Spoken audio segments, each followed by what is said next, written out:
미라클 모닝 애청자 여러분 안녕하십니까. 오늘은 제가 여러분과 함께 책 속 본계적 책 한 권을 읽고 여러분과 함께 나누려고 합니다. 제가 4월달 우리 교회 추천도서로 올린 것이 이왕재 교수의 비타민C 이야기입니다. 이왕재 교수의 비타민C 이야기.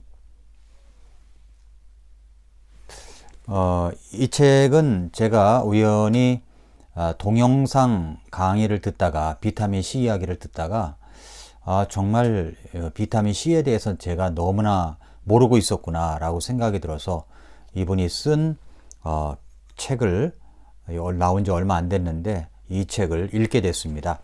그래서 우리 성도 여러분들과 나누려고 아주 상세하게 그리고 그 의미를 뒤새기면서 그리고 이 책 내용을 제 블로그에다도 올려놨습니다. 그래서 여러분 이 강의를 들으신 다음에 제 블로그를 참고하시면 도움이 될 것입니다.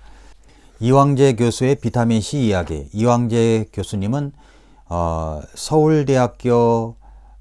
서울대학병원의 교수님으로, 서울대학교 의과대학의 교수님으로 계시고 서울대학병원에서 일하시는 분이십니다. 이분은 크리스찬이십니다. 예수님을 잘 믿는 분으로서 비타민C에 대해서 30년간을 연구하고 경험한 이야기를 이 한 권의 책에다가 담아놓은 것입니다. 그러니까 비타민C에 대해서 우리가 막연하게 알고 있었던 것을 정확하게 알고 있어야 된다고 생각합니다. 가끔 저는 이제 건강에 어려움이 한번 있었기 때문에 그래서 제 몸에 좋은 것, 유익한 것 이런 것들이 알게 되면 꾸준하게 실천하면서 우리 성도 여러분들에게 소개할 때가 있습니다. 그런데 이런 소개가 조심해야 되겠구나라는 생각이 듭니다. 어떤 분에게는 굉장히 유용하게 사용을 하지만 어떤 분은 그렇게 받아들이지 않더라고요. 그래서 목사님이 소개해서 먹었더니 뭐 어떻다 이런 얘기를 가끔 들을 때는 이걸 함부로 소개하면 안 되겠구나 라고 생각이 들었습니다. 그래서 여러분 비타민C에 대해서도 여러분이 확신하고 여러분이 결정을 해야 되는 겁니다. 제가 이야기했다고 결정하지 마십시오. 그러나 저는 제가 생각할 때 이 비타민C에 대해서 정확하게 알았기 때문에 저는 날마다 이것을 안 이후로부터 날마다 하루 3번씩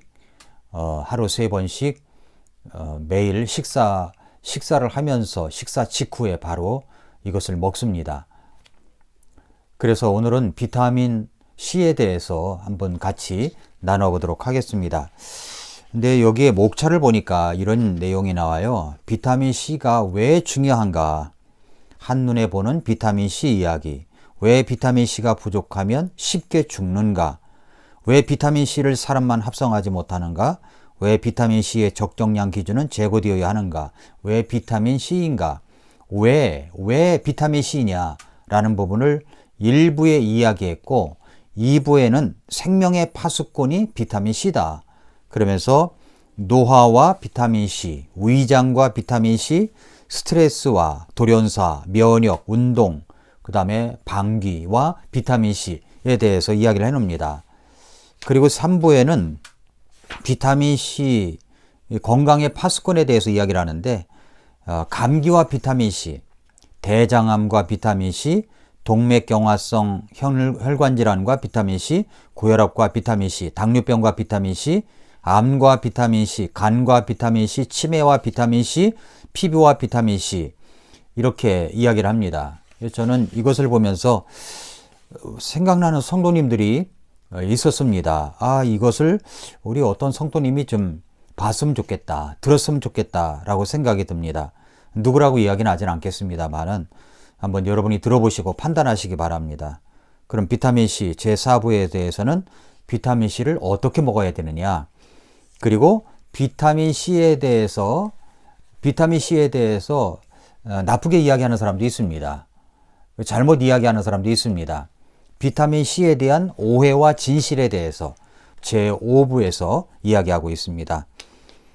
그리고 요약과 결론 이렇게 이야기를 합니다. 그러면 비타민C에 대해서 제가 이제 블로그에서도 이것을 해놨는데 이 블로그에 올려놓은 제가 순서대로 말씀을 같이 이야기를 같이 나누겠습니다. 비타민 C와 이 저자와는 30년 만남을 가졌답니다. 그래서 서문에 보면 돌아보니 비타민 C와의 만남이 벌써 30년이 넘었습니다. 30년이란 세월은 결코 짧은 세월이 아닙니다. 특별히 건강 전문가, 의학자로서 30년간 실천한 비타민 C 복용에 대한 감회는 남다를 수밖에 없습니다. 이제야 담대하게 누구에게나 이 진리를 전하게 되었다는 고백을 먼저 합니다. 그러면서 비타민 C에 대한 이야기를 시작을 합니다. 그리고 서문에 장모님 이야기를 하시네요. 50대 후반의 장모님이 뇌경색으로 쓰러지셨답니다. 그런데 그 이후에 30년 가까이 비타민 C를 복용을 했는데 완벽하게 회복이 되어서 건강한 삶을 누리고 계시답니다. 그러면서 그 장모님이 사위 덕에 회복됐다고 늘 사위 자랑을 하시는데 지금 80대 중반의 장모님께 특별한 감사를 드린다 이렇게 해놨습니다. 비타민 C가 왜 중요한가? 비타민 C는 생명의 파수꾼이기 때문에 중요하다는 것입니다. 여러분이 한번 직접 확인해 보시기 바랍니다. 그러면서 비타민 C를 먹으면서 좋아졌던 사례, 가족 간의 사례에 대해서 이야기를 합니다. 서문 7페이지에 장모님에 대한 이야기 금방 말씀을 드렸고 161페이지에는 장인에 대해서 이야기합니다. 그 저자의 장인은 젊은 시절부터 크고 작은 질병으로 많은 고생을 하셨답니다. 70 가까이 이제 비대해진 전립선 관리를 소홀히 했기 때문에 발생한 만전 신부전증으로 돌아가시기까지 했지만 그 전까지 투석을 하셨답니다. 투석 환자는 투석을 본격적으로 하기 전에 먼저 팔이나 다리에 있는 동맥과 정맥을 직접 연결하는 시술을 통해 주사할 수 있는 큰 정맥을 확보하는데 투석 환자가 보통 일주일에 3회 정도 투석을 하지 않습니까? 투석이라는 것은 혈액을 밖으로 빼내어 투석기에서 살아있는 콩팥이 하는 일을 대신해주는 작업인데 결국 팔 혹은 다리의 정맥에 바늘이 큰 주사를 사용해야 빠른 시간 안에 1회의 투석을 마칠 수가 있습니다. 일주일에 3번을 큰 바늘로 찔러대니까 그때마다 혈관에 생긴 상처가 아무는 과정에서 필연적으로 섬유화가 된다는 거죠. 그리고 바늘을 꼽는 정맥 혈관이 경화가 되어가지고 일정 기간 사용하게 되면 한 팔이나 다리에 있는 정맥을 더 이상 쓸 수 없게 된다고 합니다. 그런데 이 전문 간호사들의 말에 의하면 대략 3년 정도 지나면 또 다른 팔, 또 다른 다리에 정맥을 찾아 옮겨야 한다고 말하는데 그런데 이 장인 어른은 투석한 지 5년째가 되었을 때도 한쪽 팔로만 투석을 하는 유일한 분이셨다고 합니다. 간호사들은 무슨 비결이라도 있냐고 묻는데 돌아가실 때까지 한쪽 팔로만 10년을 투석하셨습니다. 그것은 투석을 받으시면서 식사 때마다 한 끼도 거르지 아니하시고 하루에 6g씩 비타민 C를 복용하셨기 때문이라고 이 저자는 이야기하고 있습니다. 이 저자는 서울대학병원의 의학박사이십니다. 그래서 비타민 C를 먹으면 혈관이 건강해진다는 겁니다. 그 비타민 C가 왜 중요한가? 비타민 C가 중요한 것은 생명 유지에 필수적이기 때문입니다. 비타민 C는 부족종으로 죽기 때문에 발견된 유일한 비타민인데 비타민 C가 부족하면 괴혈병에 걸린다고 하지 않습니까? 비타민 C가 결핍되면 괴혈병에 걸립니다. 비타민 C의 역사도 있는데 이것은 여러분이 책을 이렇게 참고하시길 바라고 그럼 왜 비타민 C가 부족하면 쉽게 죽는가? 비타민 C의 결핍증은 어느 한순간에 나타나는 것이 아니라 지속적으로 섭취하지 못할 때 만성적으로 나타나는 겁니다. 즉 비타민 C가 전혀 없는 음식, 그러니까 칼로리 위주의 식사로 몇 개월을 살면 만성적 결핍 현상으로 죽음에 이르는 것입니다. 비타민 C가 결핍되면 부신의 기능이 발휘되지 못합니다. 비타민 C를 어느 정도 먹어야 되느냐? 2000년 이전까지는 적정량 기준이 60에서 100mg이었다고 합니다. 이 적정량은 어떻게 정했냐면 18세기 중반에 영국 해군 군의관이었던 제임스 린드가 실험적으로 밝힌 하루에 오렌지 2개 정도를 먹게 되면 괴혈병으로 절대 죽지 않는다는 사실에 근거해서 1900년대 초에 제시된 일일 복용의 적정 기준량입니다. 그러니까 오렌지 하나에 30 내지 50mg의 비타민C가 함유되어 있다는 사실을 기준으로 정해졌다는 것을 알 수가 있죠. 그리고 1970년도에 폴링 박사가 비타민C를 기준 적정량이 100배로 이렇게 늘려가지고 복용해야 된다라고 이야기를 했고요. 2000년 들어서 미국 국립보건원을 중심으로 비타민C 적정 복용량에 대한 변화가 일기 시작했습니다. 그래서 최대 2000mg까지, 그러니까 2알입니다. 한 알이 1000mg이거든요. 그러니까 2알 정도까지 문제가 없다고 했는데, 결론적으로 지금 비타민C는 하루 최소 적정량, 이왕재 교수님이 이야기하는 겁니다. 이왕재 교수님이 30년간 경험을 통해서 볼 때 많이 먹어도 좋다고 이야기를 합니다. 그래서 하루 적정량이 최소, 그러니까 최소 6mg, 그러니까 1g이 1000mg이니까 한 알이 1000mg이니까 한 끼에 2알씩 3끼에 이렇게 먹으면 되는 것이라고 이야기를 합니다. 그래서 이왕재 교수는 이 비타민C야말로 생명의 파수꾼이다. 노화에도 좋고 위장이 나쁜 사람도 좋고 스트레스를 많이 받는 사람에게도 좋다. 이 비타민C에 대해서 이야기를 합니다. 자, 제가 이 스트레스에 대해서 이야기를 좀 말씀드리겠습니다. 이 책의 87페이지에 보면은 더욱 근본적인 내책은 우리를 힘들게 만들고 때로는 두렵게 하는 각종 스트레스로부터 원천적으로 자유로워지는 것이다. 대표적인 예가 언제 어디서든 우리의 삶을 맡길 수 있는 신실한 신앙을 갖는 것이다.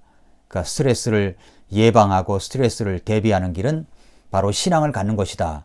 이분이 예수님을 믿는 분이기 때문에 이 이야기를 책 속에다 써놨습니다. 우리나라 보건복지부에서 과거 몇십 년 동안 사망한 사람들의 직업별 수명을 발표했는데, 발표에 따르면 수명이 가장 긴 사람은 성직자였다라고 이야기하고, 수십만 명의 성직자가 사망한 평균 나이가 84세라고 합니다. 반대로 가장 수명이 짧은 사람은 언론인과 스포츠인인데 평균 나이가 65세라고 합니다. 그래서 성직자는 스트레스 자체도 적을 뿐더러 그것을 처리할 수 있는 든든한 배경이 있다는 점이다. 이렇게 이야기를 했는데, 목회자도 스트레스 많이 받습니다. 스트레스가 작은 것이 아닙니다. 제가 알고 있는 목사님 가운데는 예배당 짓고 나서 돌아가신 분들이 몇 분 계셨습니다. 스트레스가 이만저만이 아니겠죠. 물론 통계가 그렇습니다만은 목회자도 스트레스가 정말 큽니다. 모든 분들이 다 스트레스가 크겠죠. 그런데 이 스트레스를 이길 수 있는 길은 바로 신앙을 똑바로 갖는 것이고, 그리고 두 번째는 그것을 극복할 수 있는 길이 스트레스의 문제가 지속적으로 많은 에너지가 사용되고 그로 인해 계속 증가하는 활성산소의 문제라고 할 때 그 폐해를 줄일 수 있는 항산화 비타민제를 복용하는 것이다라고 이야기를 합니다. 대표적인 항산화 비타민제가 바로 비타민C라고 소개하고 있습니다. 갑자기 젊은 사람이 세상을 떠나는 경우도 있습니다. 그걸 갖다가 돌연사라고 하죠. 그 돌연사가 왜 일어나느냐? 이왕재 박사님은 뭐라고 얘기냐면 바로 비타민C가 부족했기 때문에 일어나는 현상이다라고 이야기를 합니다. 운동을 할 때에도, 물론 운동을 하는 것이 우리에게 정말 중요합니다. 운동이라고 하는 것은 몸이 단련된 사람은 그렇지 못한 사람에 비해 생존력이 강하다고 할 수가 있는데, 심장 기능이 뛰어나 심한 운동을 해도 그 상응하는 충분한 양의 혈액을 공급하기 때문입니다. 그런데 운동을 할 때 비타민C를 복용하고 운동을 하면 좋다고 이야기를 합니다. 그래서 운동을 하는 사람은 유산소 운동을 하는 사람들을 대상으로 운동 전후에 비타민C와 비타민 E를 섭취하도록 한 결과 바로 엄청난 좋은 효과가 있었다라고 이야기를 하고 있습니다. 이분은 새벽에 운동하는 것을, 유산소 운동을 하지 말라고 하네요. 그래서 새벽에 조심하고 깨어난 후에 3시간 후에 하라, 이렇게 권장하고 있습니다.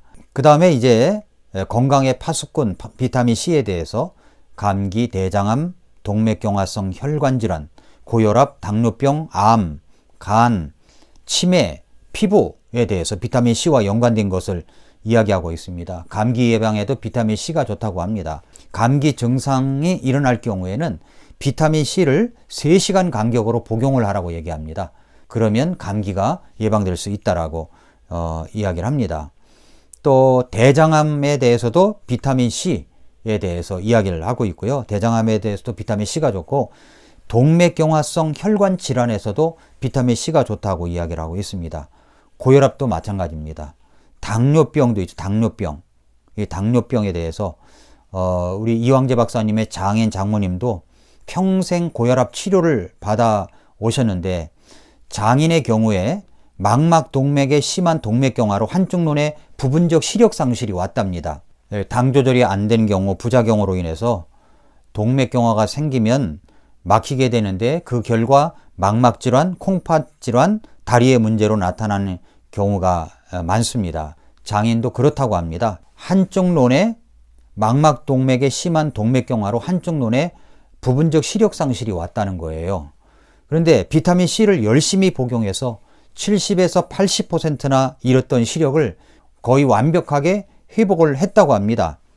또 암과 비타민 C에 대해서 이야기를 합니다. 일단 암 환자라면 이분이 이야기하기를 기존에 만약에 항암 치료를 한다고 하면 항암 치료에 비타민 C 정맥 주사를 적극적으로 맞으라고 이야기를 하고 있습니다. 정맥 주사로다가 비타민 C가 직접 암세포도 죽일 수 있다라는 것이 밝혀졌다고 이 책에서 이야기를 하고 있습니다. 또 간과 비타민 C 있습니다.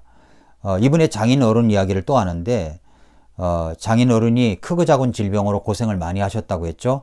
근데 그렇게 고생해 오신 장인 어른이 피를 토하면서 서울대병원의 응급실에 실려 오셨다고 합니다.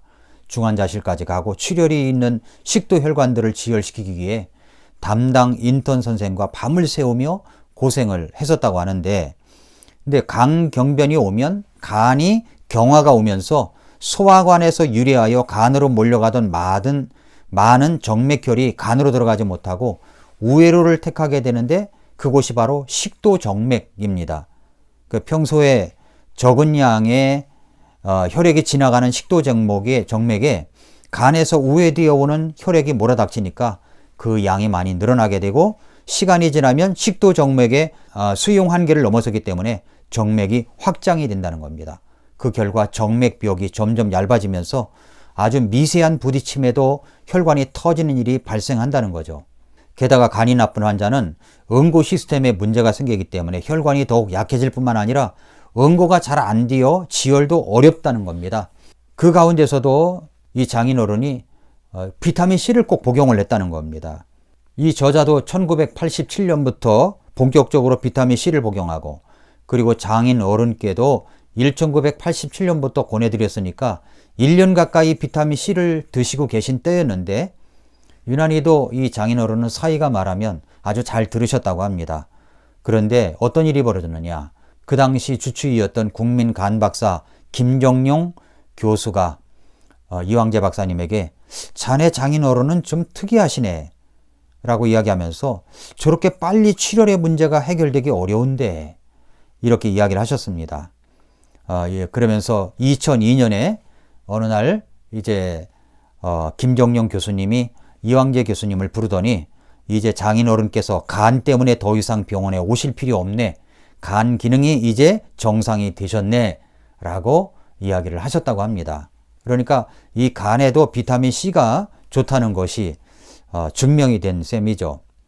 치매와 비타민 C도 마찬가지입니다. 치매에도 비타민 C가 좋다고 이야기하고 피부에도 비타민 C가 좋다네요. 그러면 비타민 C를 어떻게 먹어야 될까요? 비타민 C는 음식과 함께 복용을 하라는 겁니다. 아침, 점심, 저녁. 그러니까 한 끼에 2알씩, 100mg 2알씩. 그리고 항상 휴대하고 다니라는 겁니다. 그래서 저도 주머니에 그 비타민 C를 휴대하고 다닙니다. 그리고 공복에 먹는 것을 피하고 그리고 경제적인 측면을 고려해 볼 때 1g짜리 한 알이 60원에서 70원이라고 합니다. 이것은 특허 물질이 아니기 때문에 그만큼 싸다네요. 오를 염려도 없고. 그러니까 여러분 1g짜리 그러니까 한 알이 60원에서 70원입니다. 그러니까 얼마나 쌉니까? 그리고 여기에 보니까 로즈힙이 섞인 것은 피하라. 가급적 순수 비타민 C를 복용하라. 흰색 비타민 C 제품을 복용하라. 비타민 C는 매 식사와 함께 복용하라 이야기를 합니다. 이 비타민 C를 제가 보니까 비타민 C를 원료를 제조하는 나라는 두 나라뿐이라고 합니다. 하나는 중국이고 하나는 영국입니다. 저는 영국산을 복용하고 있습니다. 고려은단에서 나온 비타민 C인데 왜 고려은단이냐? 영국산이고 그리고 고려은단은 믿는 기업입니다. 마지막으로 이 책에 보면은 마지막 결론 부분이 있습니다. 마지막 결론 부분에 보면은 이런 이야기가 나옵니다. 비타민 C의 어떤 오해에 대해서 많은 이야기가 나오지만은 요약과 결론이 뭐냐면 비타민 C는 유일하게 부족종으로 인해 죽기 때문에 발견된 비타민이다. 비타민 C는 당초에 인간도 몸에서 스스로 만들던 물질이다. 비타민 C 효능의 제일 첫 번째는 혈관 강화 기능으로 뇌졸중, 심근경색증 등의 동맥경화성 혈관 질환을 예방하는데 큰 도움이 된다라고 했고, 그 다음에는 항암 기능인데 이때는 비타민 C의 경구 복용으로 암을 예방하고, 정맥주사로 제공되는 거대 용량의 비타민 C는 항산화제가 아닌 산화 촉진제로 암세포를 죽인다. 이렇게 이야기하고 있고요. 감기 예방 효과가 있어서 감기를 덜 걸리게 하거나 이완 기간을 단축시켜준다. 더 중요한 것은 변종감기나 독감으로 사망하는 것을 막을 수 있다. 그러니까 코로나 바이러스 같은 것도 비타민 C를 먹으면 많은 도움이 된다는 것을 예방하는 데 많은 도움이 된다는 것을 우리가 생각해 볼 수가 있습니다. 한번 여러분 이 책을 끝까지 읽어 보시기를 바랍니다. 목사가 말씀만 전하면 됐지 뭐 이런 책을 다 소개하느냐 이렇게 생각할 수도 있겠습니다만은 저는 우리 성도님들의 건강에 지대한 관심이 있습니다. 왜냐하면 제가 건강을 잃어본 경험이 있기 때문에 우리 성도님들이 건강을 예방해서 정말 건강하게 오래 살아 주님의 일을 열심히 하다 천국 갔으면 좋겠습니다. 사랑하는 애청자 여러분, 항상 건강하시기를 바랍니다. 오늘도 미라클 모닝입니다.